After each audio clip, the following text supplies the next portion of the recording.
우리가 한평생 살아가면서 계약하는 일이 많아요. 계약은 이제 갑을 간의 합의에 의해서만 이루어지는 거, 조건이. 합의가 안 되면 안 이루어지는 거예요. 그래서 두 사람이 필연적으로 관계가 돼야 계약서가 이루어지고, 쌍방 합의 조건에 이루어지고, 이제 그것으로서도 서로 신뢰가 안 갈 때는 보증인을 하나 더 세우는 수가 있고, 보증인을 안 세우고 더 확실하게 할 때는 공증을 하는 경우가 있단 말이에요.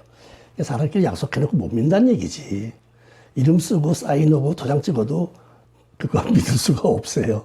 사람이 하는 일은. 근데 하나님의 계약서는요, 일방적인 계약이에요. 하나님께서 사람에게 동의를 구하지 않고 일방적으로 나 이렇게 한다. 크게 두 가지 약속을 했다고. 그래서 그걸 우리가 하나님의 언약이라고 말을 하는데, 그걸 이제 두 가지로 보는 거예요. 처음에 아담에게 하신 약속이 있어요. 너 내가 하는 대로 해라야. 너 이거 먹지 말아야. 그러면서 그걸 먹으면 너 반드시 죽는다. 그렇게 약속을 했잖아요. 그래서 내가 너한테 말한 이 약속을 안 지키면 넌 죽어. 그런 거에 심판이 있다는 얘기죠. 그걸 이제 행위 언약이라고 그래요. 행위 언약. 구약 성경은 행위 아니에요, 전부가.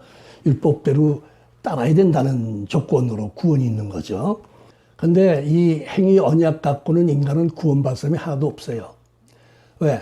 창세기 6장에 나오는 이 홍수 심판이 인간은 단 한 사람도 행위로는 구원받을 수 없다는 걸 알려주는 사건이에요, 이게. 그러면 어떻게 돼? 심판하신다고 했으니까 이 행위에 대해서 하나님이 심판하실 수밖에 없죠. 그래서 물로 쓸어버리는 거예요. 그래서 우리가 오늘 창세기 6장을 부분을 읽어서 아시겠지만 모든 사람이 이제 악화되는 거예요, 모든 사람이. 하나님이 한탄을 했다. 하는 말이 나와요. 이게 무슨 뜻이냐면 내 자식이 아주 흉악한 범죄를 저지르고 신문에 TV에 막 나오고 감옥에 갔어요. 그 부모가 어떻겠어요?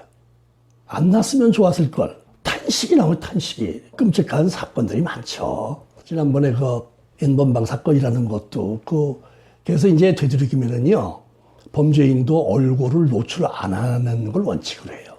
근데 이제 이렇게 끔찍한 경우는 공개를 해도 돼요. 그래서 공개를 하는 거야. 사람들이 그 주변 사람들, 일가 친척, 가족, 같이 학교 다니는 사람 얼마나 많겠어. 그동안 살아온 나이가, 그죠? 그 사람들이 다, 저 자식, 그럴 거 아니에요. 그리고 그 부모는 어떻게 했는가 한번 생각을 해보세요. 그 부모는 하나님께서 말씀하신 것처럼 탄식으로 후회하게 돼 있어요. 정말 이거 속상하는 거예요, 이거는.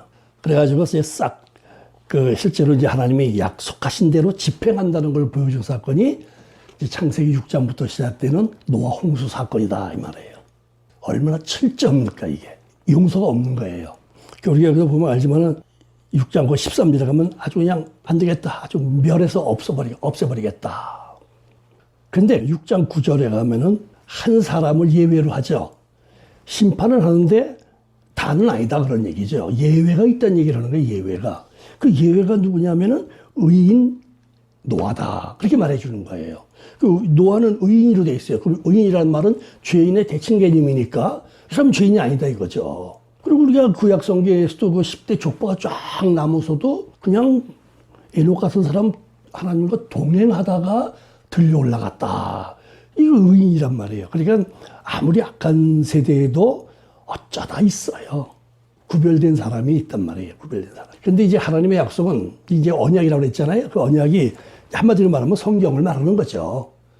이 성경이, 이게 계약서 이렇게 두꺼운 계약서가 있어요. 이게 계약서가 자그마치 66권에 1189장에 31,102절이나 되는 계약서예요. 그러니까 이런 거를 하나님이 일방통행으로 우리의 도움을 구하지 않고 나 이렇게 할 거야. 나 반드시 해. 그랬어요. 근데 그게 얼마나 확고한 하나님의 의지냐면은 사무엘상 15장 29절에 보면은 하나님은 지존자이시기 때문에, 사람이 아니기 때문에, 주인이 아니고 지존자이기 때문에 절대로 이랬다 저랬다 하는 일은 없다. 그래서 변개하지 않는다. 변개하지 않는다. 두 번을 거듭 말씀하시는 거예요. 그건 뭐냐면 바꾸지 않는다지. 내가 딱 약속했으니까 나는 이 약속을 반드시 집행한다. 그리고 그 대표적인 사례가 이제 죄가 관영했을 때 노아 시대의 홍수로 보여준 거란 말이에요. 우리가 요새 요한계시록 배우고 있잖아요. 전부 뭐가 나옵니까? 지금 나오는 거 7장, 8장, 9장으로 가면서 뭐가 나왔어요? 축복이 나왔어요? 심판이 나왔어요? 하나님이 반드시 심판하신다. 하나님이 심판하시는 거는 이미 약속이 되어 있는 거예요. 심판하시겠다. 죄에 대해서는 심판하시겠다. 그리고 의에 대해서는 은혜를 베푸시겠다. 구원하시겠다는 거 아니에요. 노아를 구원해 준 것처럼 이제 그렇게 하시겠다는 얘기인데, 그럼 이렇게 사람이 죄를 짓는 그 근본 원인이 어디에 있는가 하는 문제죠. 야고보서 1장 15절에서 욕심 때문이다라고 딱 정의를 해놨거든요. 죄를 짓는 이유는 딴 거 아무것도 없어요. 욕심 때문이에요. 공부를 못해서가 아니고 돈이 없어서가 아니에요. 욕심 때문이에요. 그러면 만일에 욕심 때문에 죄를 짓는 게 아니라면 돈이 많은 사람은 돈에 대한 욕심이 없어야 되고, 권력이 큰 사람은 권력에 대해서 더 이상 욕심을 갖지 말아야 되거든. 근데 안 그렇죠. 영구 집권을 하려고 그러잖아요. 장기 집권을 하려고 그러죠. 최소한 영구 집권은 못해도 장기 집권을 하려고 그러잖아요. 여러분, 집 나라가 왜 망합니까? 만리장성을 쌓은 나라가 왜 망합니까? 한번 상상을 해보세요. 망하죠. 왕조가 바뀌어. 몇십 년 못 가고 바뀌어. 청나라, 한나라, 대단한 나라들이에요. 전부 몇십 년 못 가서 망해버려요.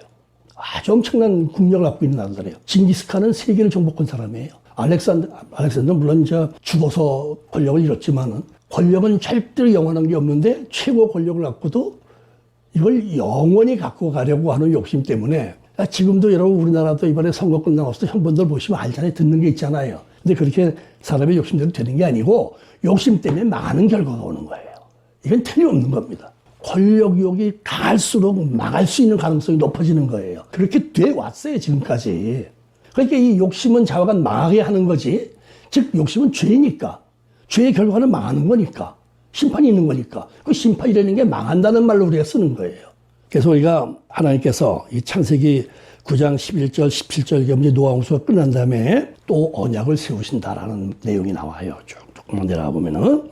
그래서 언약의 증거까지도 제시해요. 내가 다시는 물로 심판하지 않겠다라고 언약의 증거까지 제시해주고, 영원한 언약이다. 이렇게까지 약속을 해요. 6번을 강조해서 절대로 내가 이 언약대로 한다라고 말해줘요. 그래서 죄에 대한 심판의 약속, 행위에 대한, 그 다음에 이제 노아를 구원한 것처럼 의에 대한, 즉 의인에 대한 구원의 약속, 이 두 가지 약속이 사람에게 주어진 하나님의 약속이란 말이에요. 자, 우리가 이제 계시록을 요새 공부하고 있기 때문에 이제 제가 좀 말씀을 드리는데, 상상을 초월하는 엄청난 재앙, 환란 이런 것들이 마지막 때에는 반드시 있게 돼 있거든요. 왜냐하면 하나님 그렇게 한다고 해서 하는 거예요. 그거는 누구도 못 막아요. 이건. 우리가 이 계시록 6장을 봤을 때 무슨 일이 나냐면은 큰 지진이 난다 그랬어요. 태양이 검어진다 그랬어요. 이게 무슨 일들일까요, 도대체? 또 달이 핏빛이 된다 그런 얘기도 나왔어요. 별들이 우르르 떨어진다는 얘기도 나왔어요. 산과 샘이 자리를 옮긴다 그랬어요. 강물줄기가 이쪽을 흘렀는데 저쪽으로 흘러간다는 얘기예요. 이건 천재지변이, 이거는 인간의 상상을 초월하는 사건들이 생긴다는 얘기입니다. 이건. 그 다음에 사람들이 이제 큰 산을 파고 들어가서 숨어서 은신하는 얘기가 나온다. 여러분, 여러 해 전에 딥 임팩트라는 영화가 있는데 혹시 기억나시는지 몰라. 그게 바로 소행성과 지구의 충돌 위험성, 아주 임박한 충돌 위험성에 대한 대피 방법으로 큰 산에다가 엄청난 터널을 뚫어가지고 그 속에다 사람들 집어넣는 거죠. 다는 못 들어가잖아요. 그건 제한적이니까. 그런 영화가 있었어요. 아주 그건 리얼하게 소행성과 지구의 충돌을 가상한 영화예요. 근데 계시록에 그런 얘기가 나와요, 실제로. 그렇게 된대요, 정말. 그래서 사람들이 땅속에 가서 은신을 해가지고 애원을 한다는 말까지 6장에 쫙 나오는 거예요, 계시록 6장에. 보세요. 피 섞인 우박이 땅으로 쏟아져 내려온대요. 붉은 우박이 온대요. 수목의 3분의 1이 불탄다요. 문재인 정부 들어선 이후에 대형 화재가 많이 났어요. 사고가. 건물도 그렇고 임야도 그렇고 3분의 1이 타버리면은요, 사람은 못 살게 돼 있어요. 아마존의 열대우림들이 사라져버리면은 산소 호흡하는 생명들은 존재할 가능성이 희박해진다. 불 한 번 나서 크게 태풍 불고 하면 싹 쓸어가는 거예요. 그건 그 다음에 큰 산 같은 게 바다에 떨어진다는 얘기도 나왔어요. 소행성이 바다에 떨어진다는 얘기죠. 그리고 그 다음에 어떻게 보면 바다 생명의 3분의 1이 죽는다고 그랬어요.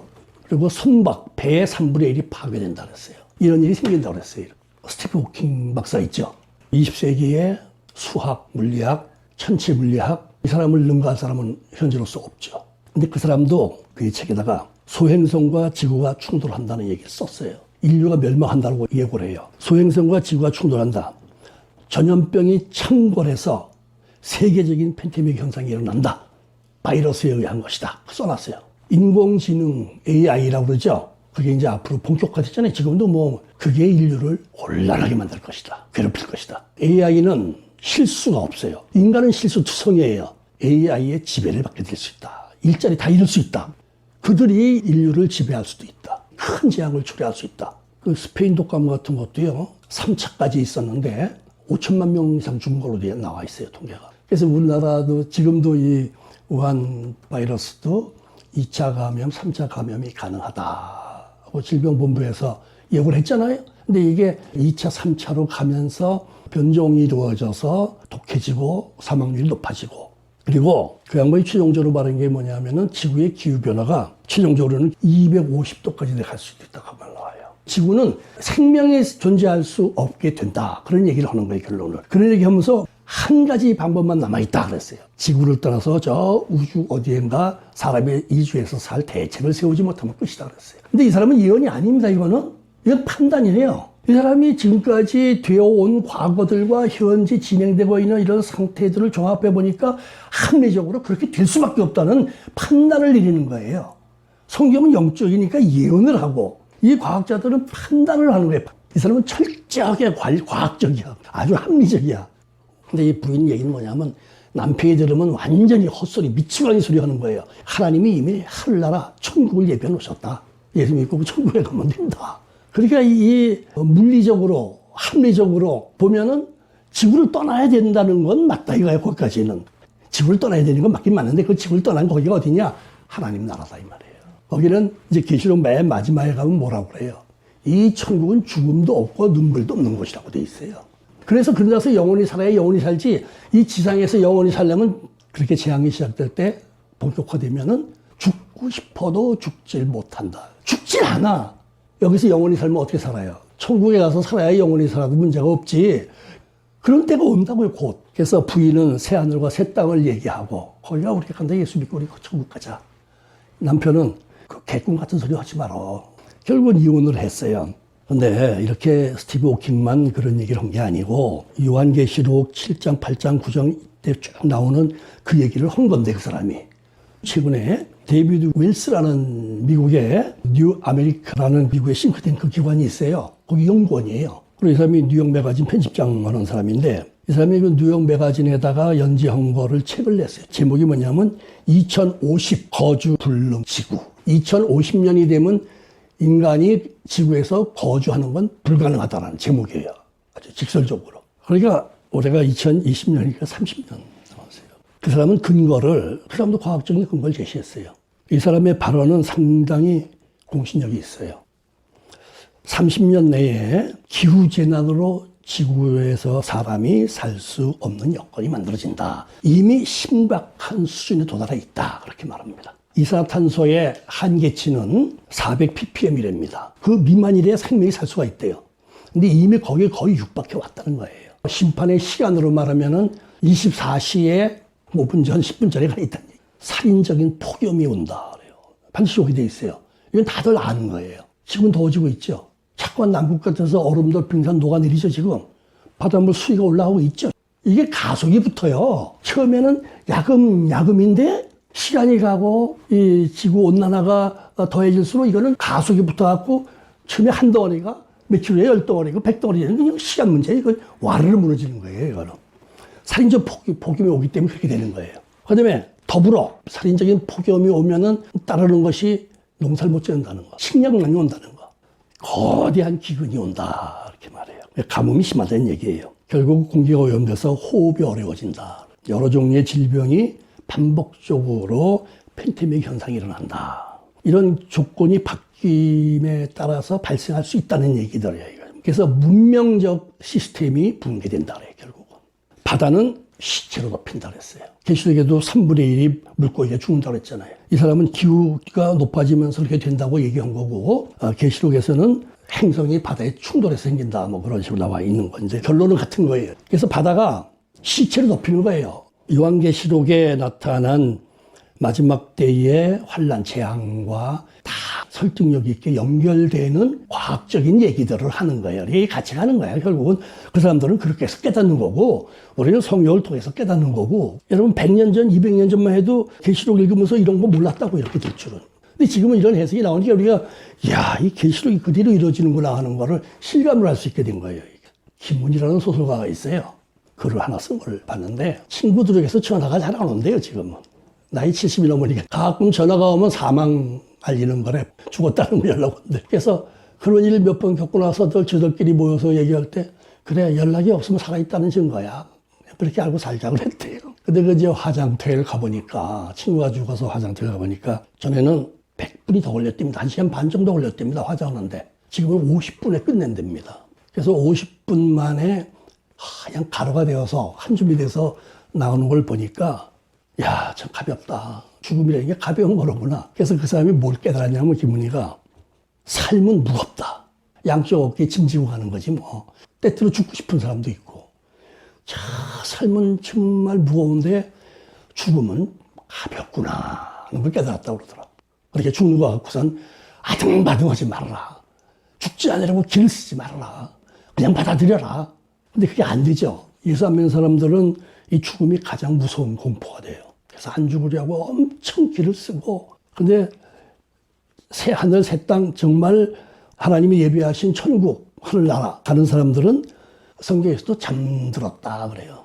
잠잔다 그래요. 그냥 우리 대학의 총장을 했던 김영기 총장이라고 있어요. 그 양반 부인 권사인데 그 양반이 돌아가실 때는 예배 시작하려고 했더니 졸려워요 하면서 눈 감아서 나갔다 오자고 좀 이따 오자고 그 사이에 돌아가요. 그냥 잠든 거예요. 졸려서 잠들었어요. 그분은. 뭐 내가 손잡고 웃으면서 죽은 친구도 있고 뭐 죽을 때 천사가 날 데리러 와 하고 죽은 사람도 있고 그런 사람들은 죽음이 두렵지가 않은데 똑똑하고 잘났어도 천재라도 하나님을 모르면 기가 막힌 비극이 죽음이다. 그래서 안 죽으려고 길을 쓰고 힘들어하고 그러는 거죠. 그저 아등바등 살라고 애를 씁니다. 자, 정말 하나님이 우리에게 주신 약속, 두 번째 약속은 은혜의 약속입니다. 첫 약속이 아담과의 행위 언약인데 두 번째 아담인 예수님을 통해서는 구원의 은혜를 주겠다는 약속을 하셨다 이 말이에요. 그래서 두 가지 약속이에요 이게. 그래서 구약과 신약이에요. 구약은 행위 중심에, 신약은 은혜 중심에 이렇게 되어 있는 거예요. 그래서 신약에 들어오면 예수님이 그 율법을 가장 잘 지키고 모든 사람들에게 존경을 받는